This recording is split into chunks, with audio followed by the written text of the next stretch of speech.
Bueno, vamos a dar inicio al segundo panel de violencia laboral. La moderadora es la doctora Daniela Conversano y luego va a presentar por su hija la doctora Minucci. La doctora Daniela Conversano es miembro integrante del Instituto de Derecho del Trabajo del Colegio Público de la Capital Federal y fue secretaria, es actual integrante también del Instituto de Derecho del Trabajo del Colegio de Abogados de Quilmes. Así que sin más preámbulo, Daniela, la palabra es tuya para presentar la colega. Bueno, muchas gracias, Nahuel. Bueno, buenos días a todos. En principio agradecer a la organización, al colegio y al instituto del que formo parte y a todos los presentes por estar acá. Me toca presentar este panel y tengo el honor de presentar a la doctora Paula Minucci, que es abogada, especialista en Derecho Laboral de la Magistratura, mediadora, ponente, redactora de varios artículos, docente en la Universidad de Rosario, docente en la Universidad Abierta Interamericana.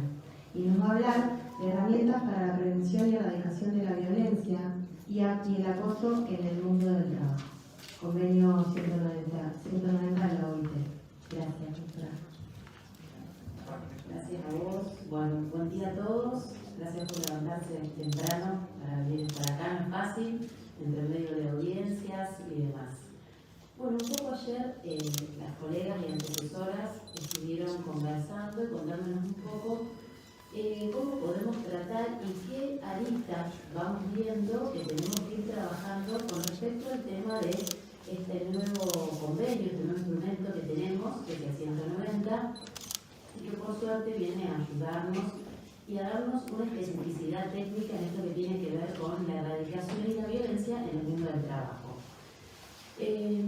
Daniel ayer expresó y nos trajo uno de los temas centrales, que es qué hacemos cuando producto de un hecho generador de violencia tenemos una consecuencia, es decir, un daño psicofísico que la ley de riesgo de trabajo no repara.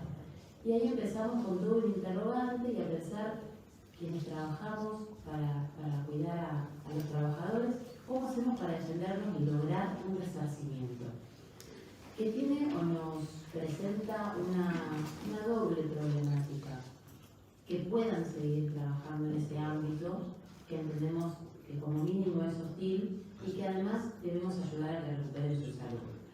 Esta cuestión que tiene que ver con eso que no tenemos todavía tutelado, que tenemos que empezar a ver desde lo legal, cómo lo vamos a resolver, tenemos que poder pensar que primero el convenio nos invita a erradicar, pero antes prevenir. Es decir, la idea es tolerancia cero en cuestiones de violencia, tratando de prevenir que estas cuestiones ocurran. Ocurridas es donde vamos a poner en marcha todo este andamiaje que también nos da el convenio. Y en esto, este instrumento de carácter internacional, que como tal a veces nos da la sensación de que nos queda lejos, de que no es tan práctico, de que no es tan aplicable, lejos de eso tenemos que empezar a utilizarlo y como vienen diciendo todos los panelistas, solo cuando nosotros pedimos, lo planteamos y lo queremos efectivizar, los jueces se ponen a trabajar para ver cómo, porque ante la falta de pedido está esa omisión de lo que nos solicitamos. Entonces la idea de lo que podemos charlar hoy, no tanto con lo que el convenio en sí refiere, que por ella todos lo conocemos y lo venimos hablando en otros paneles, tiene que ver cómo efectivizamos esta prevención que nos propone, partiendo de la base de esta mirada de tolerancia cero. Como toda cuestión que tiene que ver con el ámbito del derecho del trabajo, nosotros sabemos que vamos a tener una primera subordinación que es la propia del vínculo laboral. Ahí ya tenemos una subordinación que implica una cuestión jerárquica y también vamos a tener en muchos casos una subordinación de género y que esto no tiene que ver con un sesgo femenino, es decir, de estrictamente mirar ese género apuntado a la mujer o con una mirada feminista, sino de poder pensar también en otras comunidades y por supuesto en los varones. El convenio mismo nos dice, no nos olvidemos que si si bien todos los sujetos que forman parte del ámbito laboral son víctimas o pasibles o posibles víctimas de algún acto de violencia, la realidad es que mayoritariamente las mujeres son quienes la sufren. Entonces, pone a trabajar la prevención también con una mirada de género en cuanto a estas situaciones puntuales de atender ya hoy a otras miradas y comunidades que deben y tienen el derecho a expresarse libremente. Nosotros sabemos que nuestra ley de contrato de trabajo, en todo lo que es protección de la maternidad y algún otro capítulo, nos queda un poquito desfasado por la fecha de confección de la ley, con las cuestiones de la realidad y de la sociedad actual, que la norma tutela hecho social y esos hechos sociales fueron avanzando no acompañados de la mano probablemente de esa legislación. Entonces, cuando queremos cuidar otro tipo de licencias en cabeza de varones o matrimonios igualitarios, que es la ley, vamos a tener que pensar que este convenio también nos tiene que ayudar a efectivizar todas esas cuestiones. Erradicar la violencia y prevenirla están estrictamente ligados. Prevenir tiene que ver con poder educar, con poder empatizar y con poder generar espacios de reflexión que lleven a que todos los operadores del ámbito del derecho del trabajo se comprometan a que ello ocurra. Lo que tiene de innovador este convenio, que también ya lo han visto, es el campo de acción en cuanto a que invita a participar a todos aquellos que forman parte del ámbito del trabajo. Y en esto, como ya dijeron también mis colegas antecesoras, es muy importante el rol de los sindicatos, ¿sí? En esto de poder acompañar y enseñar, educar y hacer que se participe desde todos los sectores en estos ámbitos. El deber de prevención, como dijo también ayer Daniela, surge de un deber de prevención que ya es ampliado por el Código Civil y Comercial, en el artículo 17.10 y siguientes, y que este convenio va a tomarse. Entonces vamos a tener para trabajar la ley con la que veníamos trabajando desde 485, Código Civil y hoy las herramientas de este convenio.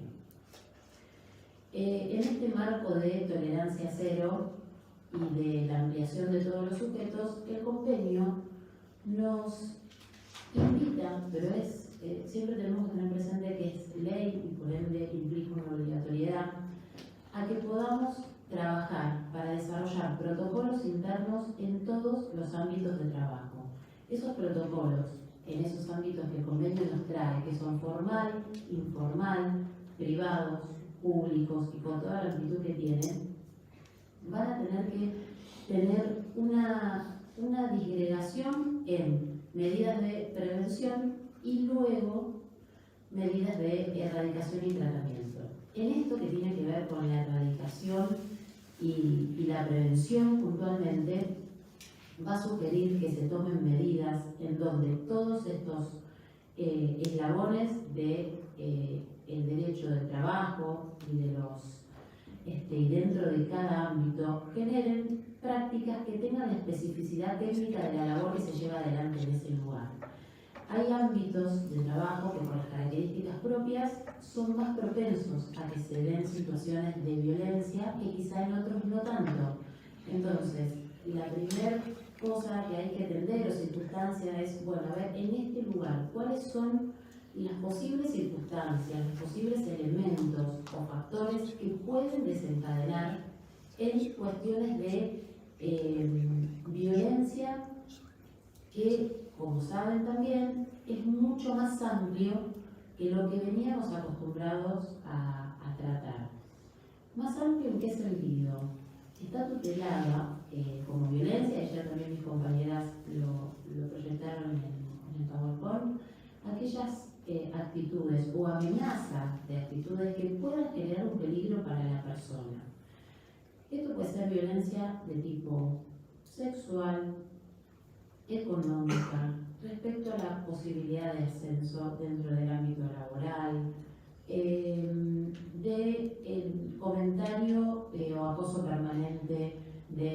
par, de un superior. Entonces, ¿en qué vamos a tener amplitud acá? En que cualquier acto que implique algún tipo de discriminación es específicamente el ejercicio de un acto de violencia que puede venir de cualquiera de los miembros que forman parte de ese ámbito, sea horizontal o vertical, es decir, de pares o de jerárquicos, de clientes también, según donde me esté desempeñando o en qué ámbito puntualmente. Y entonces yo voy a tener que con todo eso empezar a generar estas políticas de prevención para tener el cumplimiento de este objetivo que es tolerancia cero. ¿Cuáles son las cuestiones que podemos pensar que ayudan a evitar que esto ocurra en este primer paso, que es el que nos daría la pauta del éxito en la implementación del convenio? Y bueno, podemos prevenir siempre a partir de lo que tiene que ver con la educación, con poder enseñar primero qué es la violencia, por qué la discriminación genera violencia, la importancia de que realmente todos los participantes del ámbito del trabajo entiendan lo que es y que cualquier actitud que a veces parezca mínima repercute de manera muy significativa en lo psicofísico de un trabajador, porque pensemos que es uno de los espacios en donde más tiempo transcurrimos o en donde más tiempo estamos.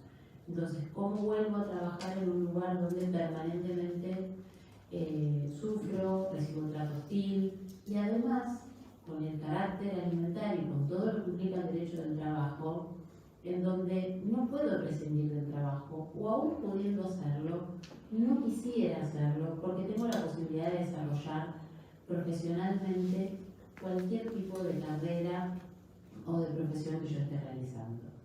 Entonces, ¿qué se proponen como nuevas medidas que podemos y debemos ir instalando? Bueno, dijimos, la educación fundamental, generar espacios de debates abiertos, charlas, donde estén involucrados todos, sin dividirlo por categoría o cuestión jerárquica dentro del ámbito de trabajo. Espacios abiertos de trabajo donde compartan los pares, los jerárquicos, proveedores que tengan una incidencia permanente, por supuesto y fundamental el rol de todos los sindicatos que están no solo para velar por los derechos de los trabajadores, sino para ejercer el control en cuanto a la efectivización de que se cumpla con todas las normas que deben hacer al respeto de este derecho de trabajar sin hostigamiento, acoso o presión de ningún tipo. Entonces, espacios de charlas abiertas donde se pueda concientizar sobre estas situaciones, explicar por qué no hay que tener discursos o acciones que sean de carácter estigmatizantes o discriminativos, chistes de cualquier naturaleza, que por supuesto siempre enfocados a cómo se ve la persona, cómo se viste, qué tan cuál calificada está o no. Tratar de que podamos empezar a comprender que no corresponde utilizar un lenguaje sexista. Estadísticamente está comprobado que de cada 10 personas que trabajan en sus espacios y lugares de trabajo, 9 han sufrido algún comentario o chiste de carácter sexista, con lo que implica. Y que el 25% de las personas que pertenecen a la comunidad LG tienen, el 25% de ellos han recibido el ofrecimiento de alguna posibilidad de mejora laboral a cambio de un tipo de favor sexual. Entonces, es importante insistir con el diálogo en estas cuestiones que decimos, de tratar de eliminar los comentarios discriminatorios y sexistas para evitar que estas cuestiones sigan ocurriendo. Persuadir la referencia a estereotipos que bueno, no es el objeto de esta charla, pero que sin duda implican siempre un acto de discriminación, en el ámbito que fuera y referido a la temática que fuera, y que cuesta mucho erradicar, y lo vemos estadísticamente en esto de que parece que cuanto más charlamos, conversamos, nos instruimos y nos educamos respecto a estas cuestiones de violencia, vemos permanentemente que las estadísticas crecen y esa violencia social, en el primer momento podemos pensar que no está vinculada a lo laboral, es la que después se va llevando a otros espacios dentro del ámbito de la sociedad. Educarnos en esto no es educarnos solo para pensar en erradicar la violencia dentro del mundo del trabajo, es para poder lograr una sociedad más equitativa, más justa, más equilibrada y sin esa violencia a la que todos somos víctimas en algún momento. Implica también que nos preparemos y nos capaciten en todo lo que tiene que ver con desterrar aquellas creencias que van de la mano de cuestiones jerárquicas o de que porque hay personas que están subordinadas en la realización de una actividad tienen derecho o son más susceptibles y está incorporado como algo que ya es propio de la subordinación.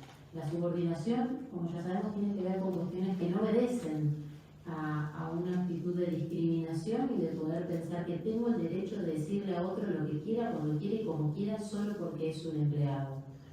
La subordinación tiene especificidades técnicas para que podamos hablar de un contrato de trabajo y no para que una persona sea maltratada y padezca un trato hostil de manera permanente.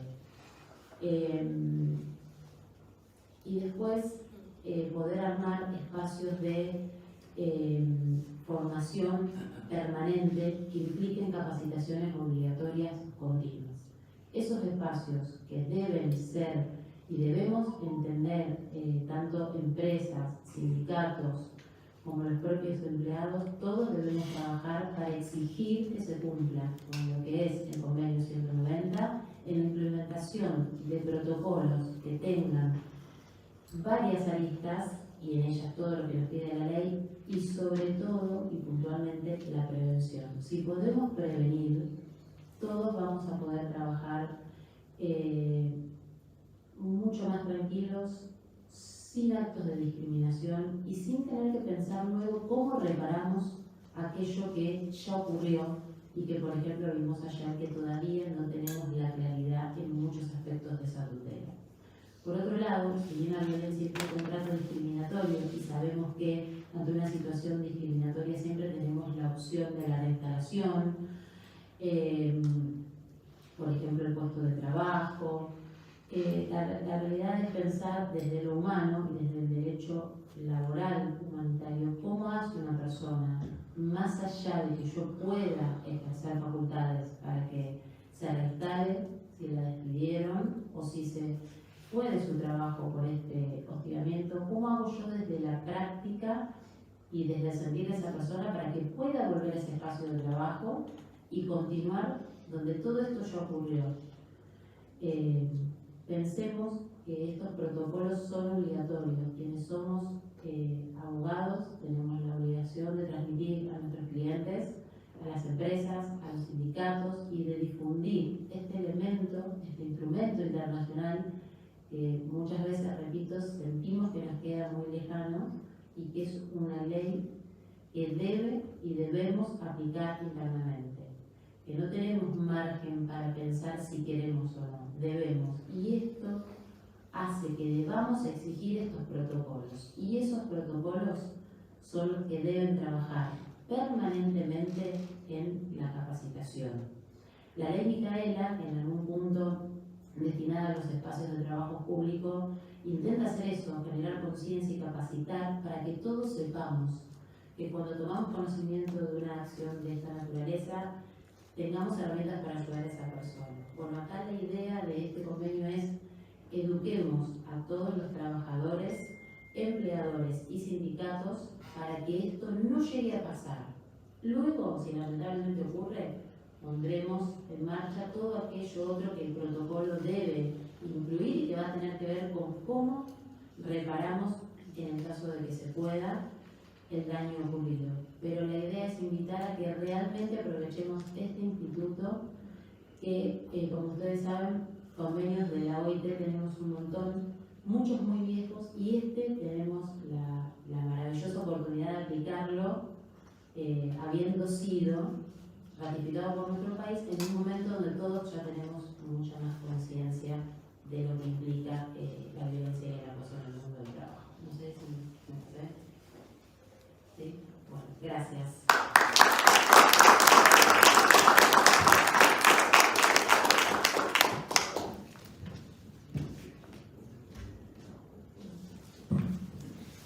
Bueno, muchas gracias, doctora. Excelente exposición. Ahora le vamos a dar la palabra al doctor Diego Collado. Él es abogado especialista en Derecho Laboral de la Universidad Nacional del Litoral y Salamanca, España, conciliador laboral por la Universidad Nacional de Rosario, secretario de redacción de la revista Laboral y Actualidad de la Editorial Provincial y vicepresidente del Foro Permanente Federal del Trabajo. Él nos va a hablar de deberes y facultades del empleador ante casos de violencia laboral. Muchas gracias, doctor. Le pido que acérquese bien al micrófono para que se pueda escuchar en el streaming. Gracias.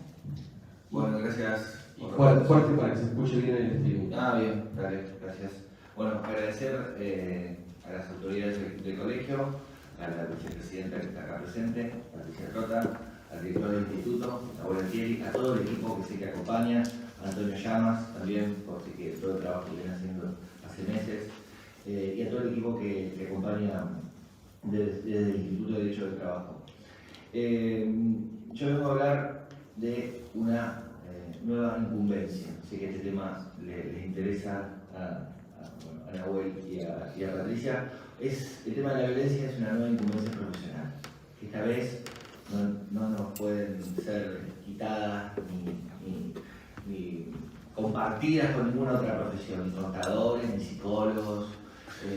¿Por qué lo enfoco desde el lado específicamente del empleador? Porque creo que el empleador se encuentra hoy en una, si quiere, encrucijada, ¿no? en un tener que resolver determinadas situaciones, como decía Paula, de violencia, ya sea para el tema de la capacitación, ya sea para el tema de la prevención.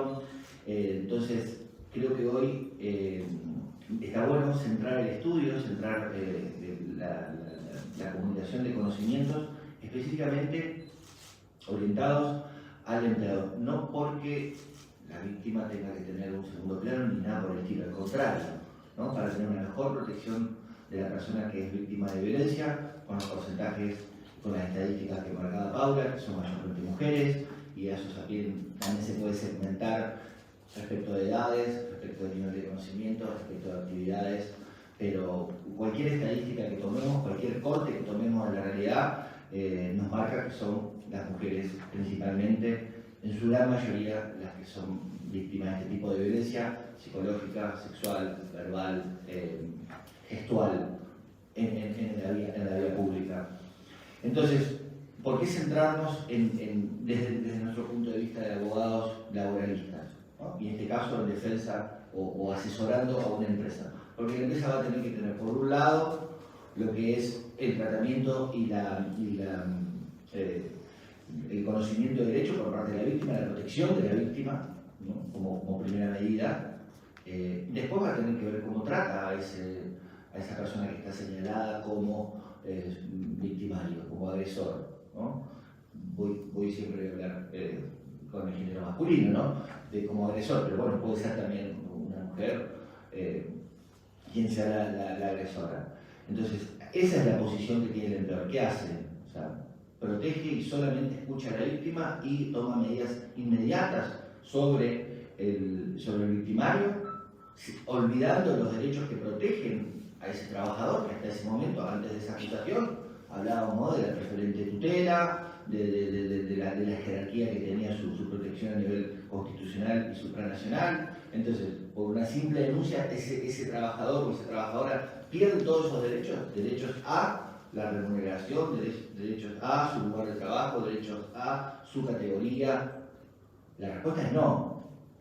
Pero esto no puede implicar ir en contra o seguir poniendo en exposición a la víctima. Entonces, ¿quién, sino nosotros, quienes estamos capacitados para asesorar a ese empleador?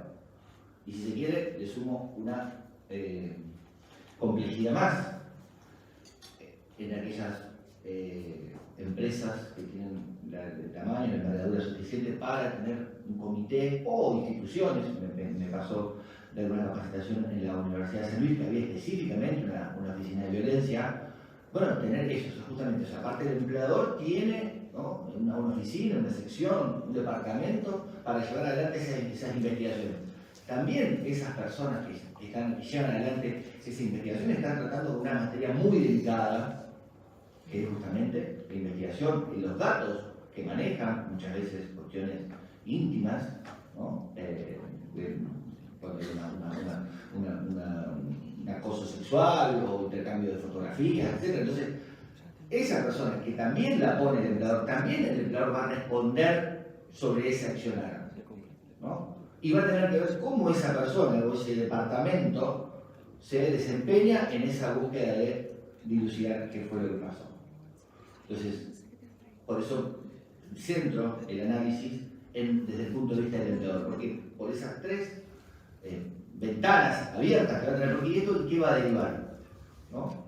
En que si maneja mal la situación de la víctima, si la desprotege, si no la escucha, ni hablar, si la despide, si la discrimina, si la sigue hostigando, si la cambia de sector a modo de represalia, eso va a generar, por supuesto, acciones legales en su contra, por despido, por modificación de invariante, por represalia, por discriminación, ¿no? Y todo esto agravado por esta situación que se describe, ¿no? O sea, aparte de lo que le puede llegar a corresponder por la relación en sí, más todos estos agravantes. El trabajador también, la persona indicada como victimario, como agresor, también. O sea, hoy no es gracioso que te pongan el tilde de violento, discriminador, acosador, ¿no? Entonces, si esa situación, que es fruto de una investigación, trasciende, como ha pasado por medio de correos electrónicos, grupos de WhatsApp, hasta fijando carteles en determinados establecimientos respecto de esa situación de esa persona que está siendo investigada, porque ahí atrás de eso había una situación sindical, una situación de represalia por estas cuestiones, pero quiero decir, la intimidad y la reserva que se tiene que tener en estas cuestiones es máxima, ¿no? Entonces, también ahí está la responsabilidad del empleador. ¿Para qué? Para que ese trabajador que está siendo investigado no termine con una demanda por X circunstancias, por ejemplo, por una situación de haber expuesto su privacidad o haber sido imputado una cuestión que después no se probó. Y después, ¿cuánto tiempo va a llevar ese procedimiento? Los que se caracterizan por tener procedimientos sumarios muy extensos son en la FIP o en el CES, ¿no? Porque ahí está inflada la cuestión pública, sobre todo en la FIP, que se investiga la comisión de otros delitos que comete el personal respecto de la actividad que tiene que investigar, etc. Entonces, están sujetos a sumarios 5, 7, 8 años. Entonces, eso también le provoca perjuicios a la carrera, etc. Entonces, eso no. Tampoco, una persona no puede estar sujeta a una investigación por una denuncia, ¿cuánto tiempo? Entonces, eso también hay que establecerlo, eso también hay que regularlo, ¿no? Porque si no, ahí estaríamos desprotegiendo o estaríamos excediendo respecto de la protección de ese trabajador, que hasta antes de esa denuncia, todos conocemos el marco tutelar que posee. Entonces, por eso digo que esta es una incumbencia que no la puede cerrar nadie, ¿no? Que no vengan ni los psicólogos, ni los contadores, ni los ingenieros de seguridad laboral. Esta es nuestra y la tenemos que defender. ¿Cómo la tenemos que defender? Capacitándonos. Entonces, como decía Paula, determinando cuál es hoy el concepto de violencia.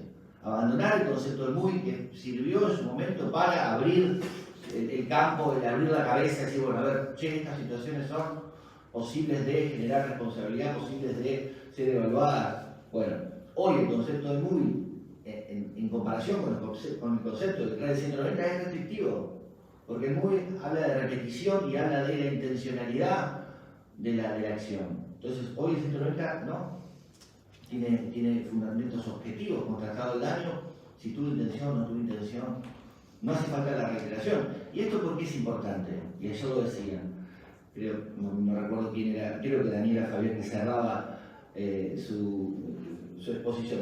Nosotros esto lo tenemos que pedir, porque si no lo pedimos, la Sala 8 de la Cámara Nacional de Trabajo, la Sala 10 de la Cámara Nacional de Trabajo, a fallos de hoy, 2023, yo me dedico a jurisprudencia provincial hace 20 años, Hoy sigo leyendo fallos donde dicen que no se dio una reiteración de actos encaminados a lograr el daño o la exclusión de la trabajadora. Y yo después voy a compartir un poco, y no lo pongo ahora para no aburrirlos con Nahuel, con los organizadores, de fallos en los cuales Garbarino es el empleador, Walmart es el empleador, que nos dicen, no, acá no hubo acoso, no hubo violencia. Más allá de que se haya acreditado el daño, más allá de que se haya acreditado un maltrato generalizado hacia las mujeres, pero acá no hubo violencia. ¿Por qué? Porque faltó esta individualización de a quién violentar y a quién agredir. Y esto estoy hablando de fallos 2020, 2021, 2023, cuando por otro lado, la sala 1, la sala 2, precedentemente con el voto de la doctora García Biol, apenas el convenio 190 se estaba debatiendo y se estaba resolviendo su consagración, ya decía, atento, que tenemos un nuevo parámetro de interpretación. Lo decía a mitad del 2019. Entonces, esto es una cuestión de que tenemos que exigirlo, porque no va a venir por obra y gracia, como decía Paula, hay un montón de convenios. Tenemos la posibilidad nosotros de llevarlo a la práctica, de hacerlo conocer. ¿Por qué? Porque este es un tema a lo mejor mucho más trascendental, que nos toca a todos el tema de la violencia. Nosotros lo vemos específicamente desde el plano laboral. Entonces, así como está la sala 8 y la sala 10, está la sala 1 y la sala 2. Entonces, ¿qué quiere decir esto? Que hay que pedir aplicación, que hay que pedir que las conductas se valoren bajo esos conceptos que trae el 190. ¿Por qué? Porque esto significa mayor protección. Esto significa mayor protección. Entonces, esa es nuestra labor. Capacitarnos para qué? Para justamente tener un asesoramiento. ¿Por qué? Porque después al momento de evaluar si un trabajador acreditado que tuvo determinada conducta, dijo determinada frase, como hay ya jurisprudencia en Mendoza, donde un trabajador con más de 10 años de antigüedad, sin antecedentes disciplinarios, le dice a una compañera de trabajo más joven, que pertenecía a una empresa tercerizada, le dice, me imagino cuando haga calor te vas a venir de bikini. Lo despidieron con justa causa. Algunos consideran que es un exceso. Algunos consideran que esa decisión se ajusta al concepto de comportamientos inaceptables. Bueno, esas son el condimento técnico que nosotros tenemos que aportar al empleador. Dice, bueno, esto da para una sanción, esto da para una suspensión, para un apercibimiento. Esto da ante una denuncia. Bueno, ¿qué hacemos con el denunciado? ¿Lo cambiamos de lugar? ¿De tareas? ¿No? Entonces ahí va el invariante. ¿Y a dónde lo llevo? También hay jurisprudencia, donde el trasladado dice, bueno, hace 2 años que fui trasladado. No le pudieron acreditar que le hayan cambiado las funciones, que lo hayan jerarquizado, que lo hayan disminuido su carrera, que haya impedido ascender. Entonces dijeron, no, mire, acá no hay un invariante irrazonable. La razonabilidad está dada en esta cuestión, en esta denuncia. Al margen del tema del plazo, no se discutió, pero era 2 años ya. ¿No? Por otro lado, también el tribunal, un fallo del Tribunal Superior de la Mujer del año 2021, todos estos fallos que yo cito están en el favor. Donde una trabajadora, también víctima de acoso por un compañero de trabajo que tenía en una oficina, en un lugar apartado del establecimiento, denuncia la situación de acoso. El empleador da participación al sindicato para ver, bueno, ¿cómo llevamos adelante esta acción, esta situación?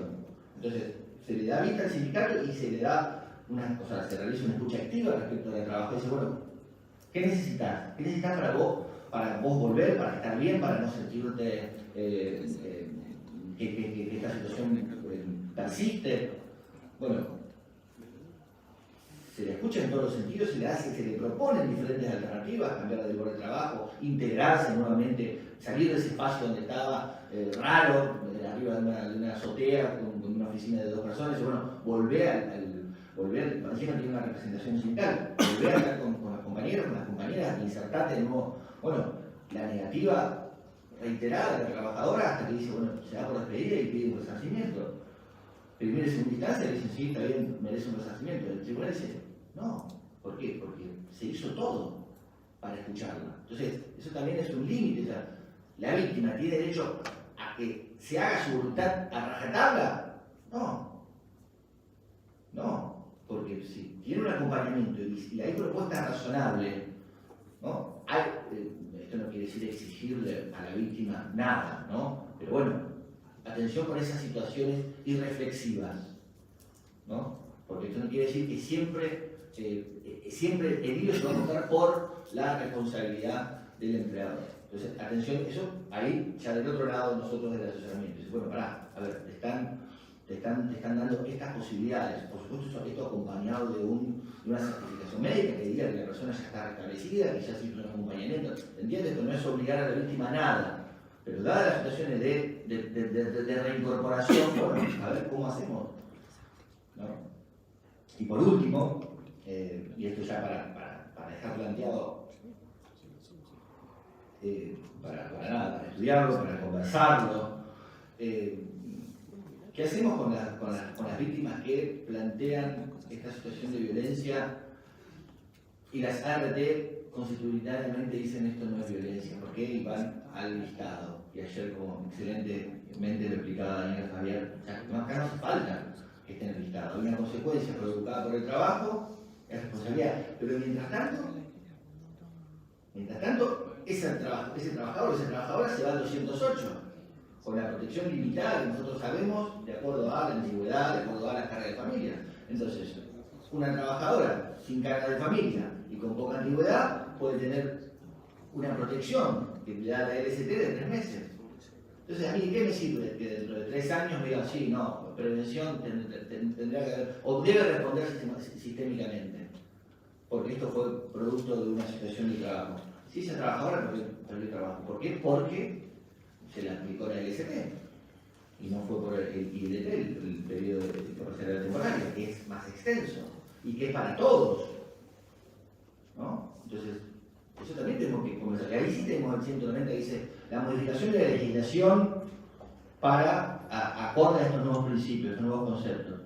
Bueno, hoy tenemos una ley de riesgo de trabajo que deja fuera automáticamente, y por eso, que no nos interesa el resarcimiento, más allá, que hay que buscarlo, pero hay que también buscar la continuidad de esa persona que está sufriendo una situación de violencia que tiene, ¿no?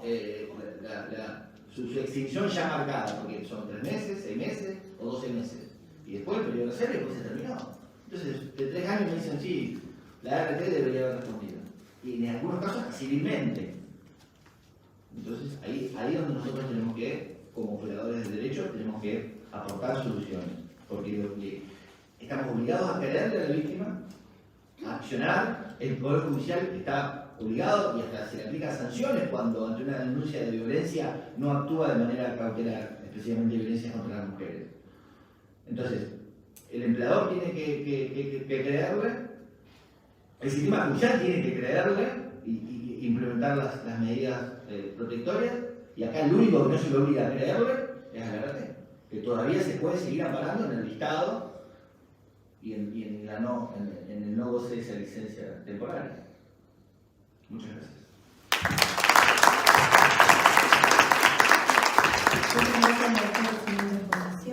Ahora voy a presentar al doctor Pedro Burgos.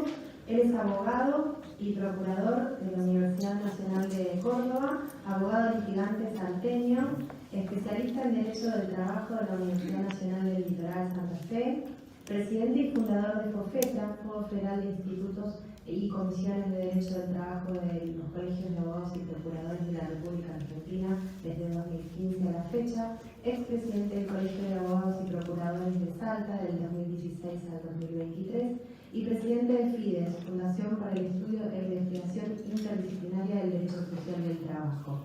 Él nos va a hablar de la trata laboral y las provincias. Le damos la palabra, doctor, y le recordamos que hablen cerca del micrófono si se escucha bien.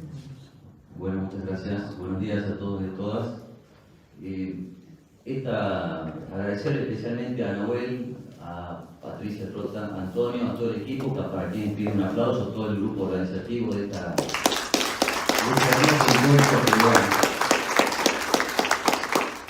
Principalmente siempre la preocupación ha sido tratar de aportar una visión federal de las problemáticas nacionales y regionales que acontecen en nuestro país.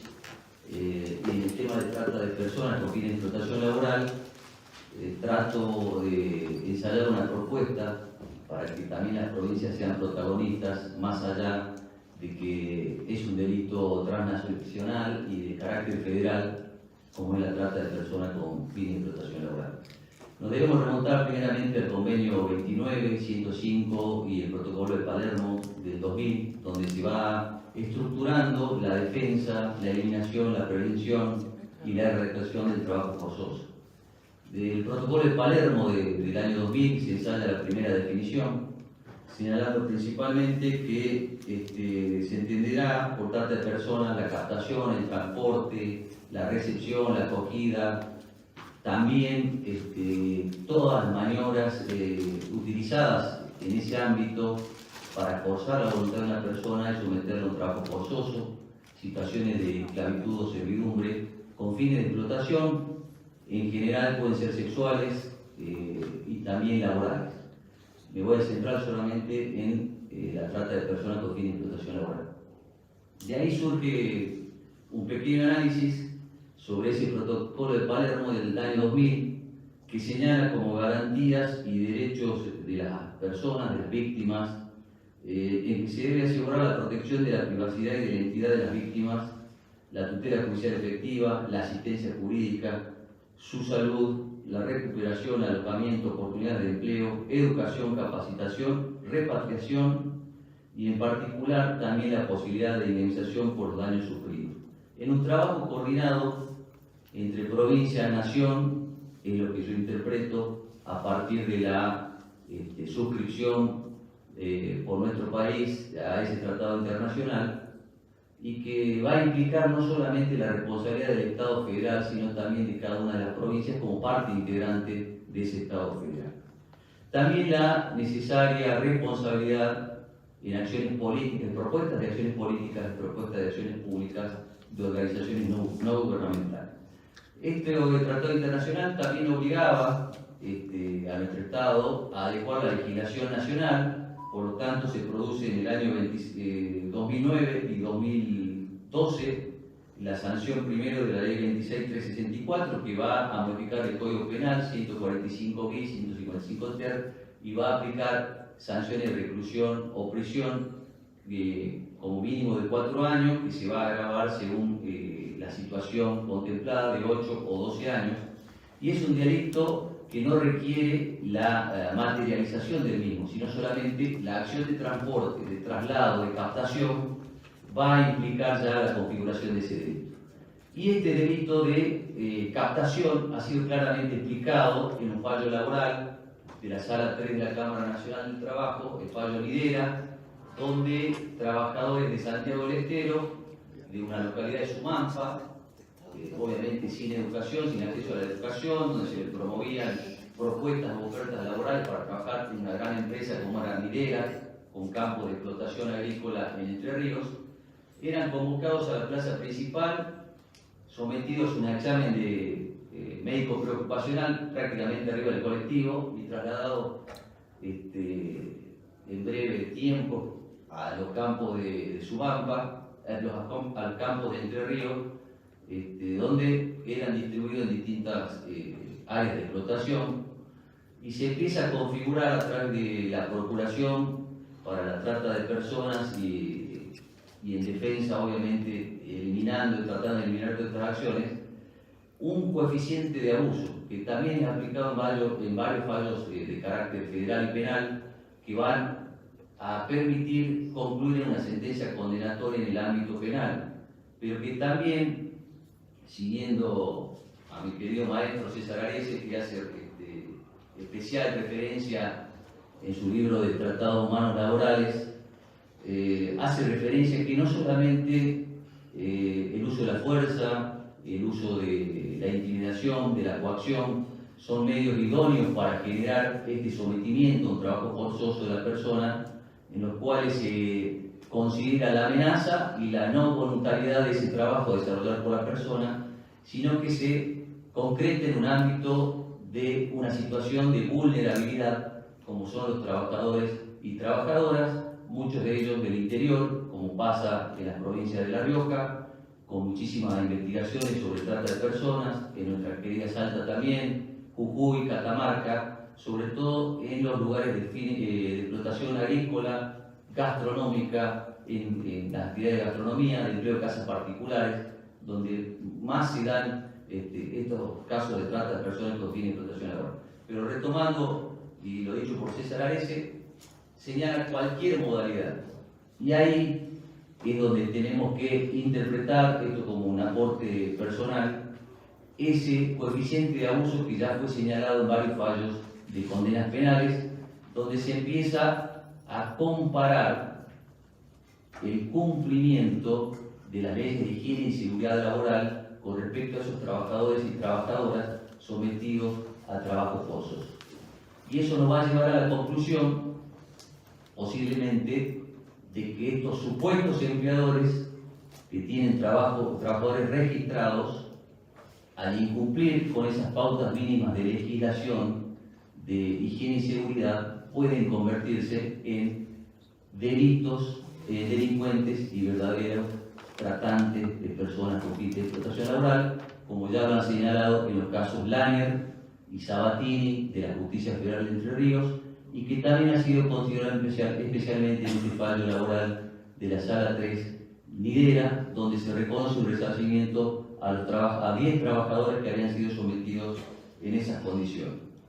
Pero avanzando en este análisis, señalado anteriormente que las provincias no podemos esperar todo del Estado Nacional.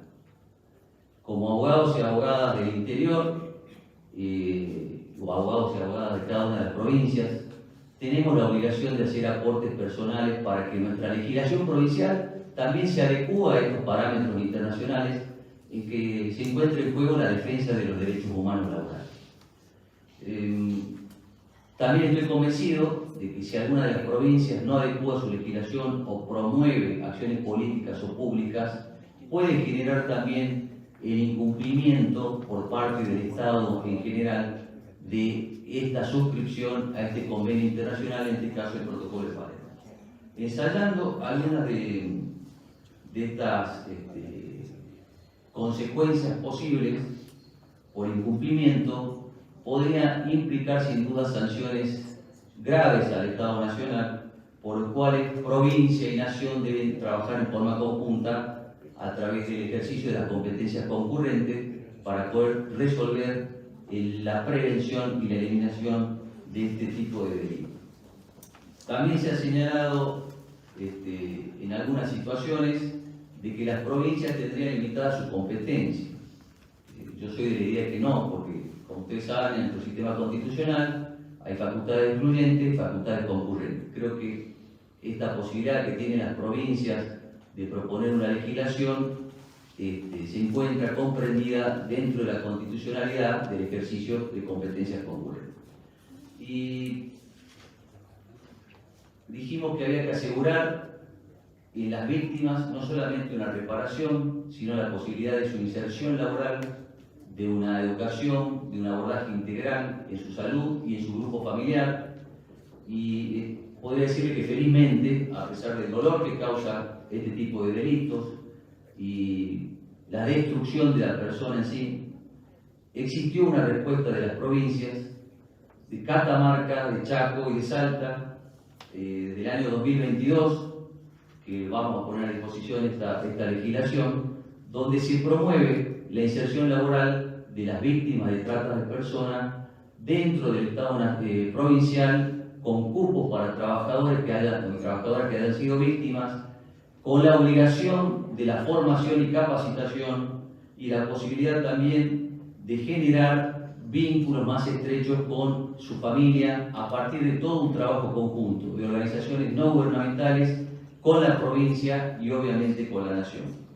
Creo también necesario que tenemos que seguir por este camino y una propuesta personal, porque también se trata de tratar de generar un debate, un interés, y que legisladores provinciales puedan tomar algunas ideas de la abogacía laboralista para poder generar también, no solamente eso, de inserción laboral, sino también la cobertura de salud. Sobre todo también la educación y la instrucción a través de universidades públicas, universidades estatales, como ocurre en el caso de la provincia de Salta. Existe una universidad provincial estatal que se destina o de alguna manera tiene como objetivo la formación del empleo público, y la idea sería incorporarlos a esa universidad estatal para generar una capacitación de nivel terciario y que se conviertan en auxiliares de la justicia, auxiliares de psicología, auxiliares en la salud, auxiliares como peritos también, y que puedan trabajar conjuntamente en la investigación y todo lo que implique las acciones penales que, si bien están en el Estado federal, la provincia podría aportar desde ese ámbito una posibilidad concreta de ocupación laboral de las víctimas de trata laboral. También, por otra parte, es importante que no solamente tengamos en cuenta los indicadores de la OIT en estos casos para la determinación de si que existe trata laboral o no. Algunos de los indicadores de la OIT han sido restricción a la libertad de circulación, violencia física o amenaza, retención de documentación, restricción de la comunicación también, retención de documentación, pero también debe haber nuevos criterios que surjan de la experiencia regional. Y acá sería interesante que las provincias generen un observatorio regional, porque también varía el delito según la región. Ustedes, más en el distrito centro, podríamos decir, tienen talleres textiles clandestinos, donde hay víctimas de trata de personas. Nosotros tenemos más trata laboral en el ámbito de explotación agrícola, ganadero. Entonces también las experiencias pueden ser distintas para aportar nuevos indicadores en la determinación de que si existe o no trata de personas. También es importante que exista un registro de empleadores que han sido condenados por trata laboral y de esa manera eliminarlos de cualquier posibilidad de ser proveedores del Estado. Y finalmente también en la continuidad de la inserción laboral, la creación de cooperativas, como ya ha pasado en otra parte de nuestro país, y no solamente con la confiscación de máquinas textiles, sino también de materiales y materia prima que son utilizadas por las mismas víctimas para generar su cooperativa, sino que tengan también la posibilidad de ser proveedores del Estado y garantizar de alguna manera esa ocupación efectiva y la recuperación de su dignidad en el desempeño de una actividad productiva laboral que cumpla definitivamente con la proyección de su vida, que finalmente es lo que quiere y desea la OIT a través del concepto de trabajo decente. Como conclusión final, decirle que no solamente las víctimas de trata laboral son migrantes o inmigrantes, sino que hay migrantes internos, comprovincianos nuestros, que atraídos por ofertas laborales y engañados en su situación de hipervulnerabilidad, muchos de ellos sin educación primaria, se ven atraídos por estas grandes ofertas de empresas reconocidas en la Argentina y en el mundo, y son sometidos en su dignidad, pérdida de libertad y sobre todo en daños irreparables a los niños, a las mujeres y a las personas de avanzada edad, principalmente por esa confianza depositada en un captador que es de la zona, pero que trabaja para organizaciones nacionales o internacionales. No puede esconderse detrás del Estado Nacional la actividad de la provincia, o cerrar sus ojos ante el paso lento y contundente de mercaderes y dueños de la vida. No puede la provincia elegir no hacer nada, ni sostener que no le caben responsabilidades porque se trata de un delito federal. Debe despertar y ser impulsor de normas y particularmente de políticas públicas que salven vidas, que proteja la identidad, intimidad y dignidad de los trabajadores y trabajadoras, objeto de protección de este delito transnacional que sucede la mayor de las veces a la vista y conocimiento de todos y de todas. Que las provincias finalmente den el paso para dejar de lado la hipocresía estatal e intervengan con todas sus fuerzas para asegurar la libertad, igualdad y no discriminación como derechos fundamentales en la lucha contra la trata de personas en general y en particular con fines de explotación laboral. Nos caben muchas responsabilidades a aquellos abogados y abogados de cada provincia. Muchísimas gracias.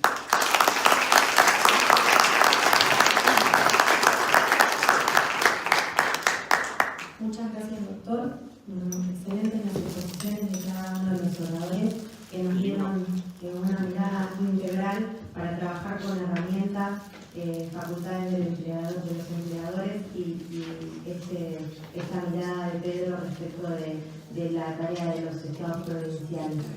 No tenemos tiempo para las preguntas porque nos hemos excedido, así que les agradezco a todos. Damos espacio al siguiente panel. Sí, en el medio vamos a hacer 5 minutos de presentación de un libro del doctor Arese junto a Pedro Burgos.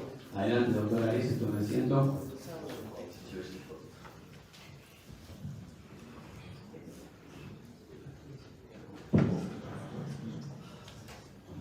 Buenos días a todas y a todos. Yo soy César Arese y tengo el orgullo de presentar una obra que acabamos de editar en el marco de la Universidad Nacional de Córdoba. El libro se llama Reflexiones sobre Derechos Humanos y Laborales.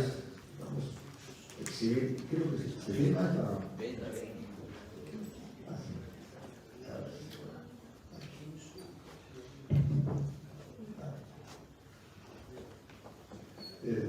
Después de presentar unos cuantos libros en mi vida, ya tengo algún tipo de habilidad para este tipo de exhibición. Les decía, el libro de Reflexiones sobre Derechos Humanos Laborales es producto de la escritura de 42 autores, profesores internacionales, profesores de la Universidad Nacional de Córdoba, profesores invitados, entre ellos Pedro Burgos, y cursantes de la materia Derechos Humanos Laborales, Derecho Internacional del Trabajo de la Universidad Nacional de Córdoba, y la Facultad de Derecho, obviamente. Es una elaboración de carácter colectivo, y en realidad es la tercera edición, porque ya es el libro número 3 de una colección que se llama Pensar en Derechos Humanos Laborales, que comprende, por supuesto, muchísimos de los temas que se han abordado aquí, entre ellos violencia en varios trabajos, discriminación, trata, etc. La particularidad que tiene este libro es que surge de una suerte de escuela de derechos humanos laborales que tenemos conformados desde hace varios años en la Facultad de Derecho de la Universidad Nacional de Córdoba, y que año a año va editando libros que se incorporan como insumo para la siguiente generación de estudiantes cursando la materia y, por supuesto, fuente para los profesores. Este libro se encuentra en plataforma, también en forma digital, se puede acceder a través de Editorial Brujas, de Córdoba, fácil de memorizar, Brujas, y así se puede adquirir, o también, por supuesto, en modalidad física. Yo quiero concluir esta breve presentación invitándolos a que accedan a la obra con dos previsiones. Y dos previsiones más que nada, más consideraciones valorativas. Y la siguiente: este libro es producto de la Universidad Pública Argentina, del pensamiento, de la reflexión de profesores y cursantes, de alumnos, que trabajan durante el periodo lectivo para, por supuesto, aprender y para nutrirse de conocimientos por parte de los profesores, pero también para elaborar ideas que luego se vuelcan en un libro. Esto creo que es una actividad, una comunidad que funciona, que trabaja y que debe ser destacada. Por supuesto, los profesores trabajamos todos, sin excepción, sin cobrar ningún tipo de remuneración. Los alumnos lo hacen porque optan por esta materia, y el libro, por supuesto, no cuesta absolutamente nada al presupuesto nacional. Y sin embargo se generan conocimientos, se generan nuevas ideas e inclusive se proyectan a nivel internacional. Hace 2 días lo presentamos en la Facultad de Derecho, tuvimos acceso a través de YouTube y de plataforma Zoom de distintos países de Latinoamérica que nos siguen en esta materia, porque es una escuela de derechos humanos laborales que ya lleva muchos años. Mi primer libro de derechos humanos laborales fue editado hace exactamente 10 años, y ahora el año pasado edité la segunda edición. Y finalmente quería dejar en manos del Instituto de Derecho de Trabajo del Colegio de Abogados de la Ciudad de Buenos Aires un ejemplar para su biblioteca, en manos, por supuesto, de Nahuel Altieri, que ha tenido acá, bueno, ya se ha dicho tantas veces, así que sí, pues Bueno, subir a subir. Hacemos la entrega formal. Exacto.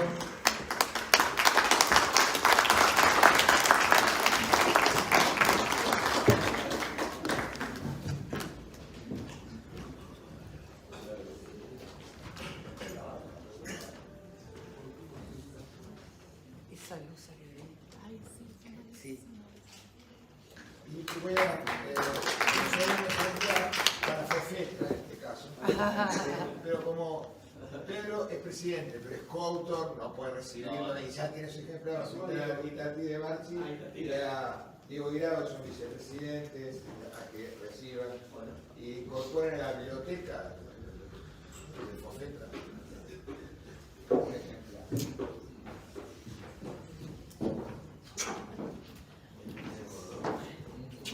Álvaro.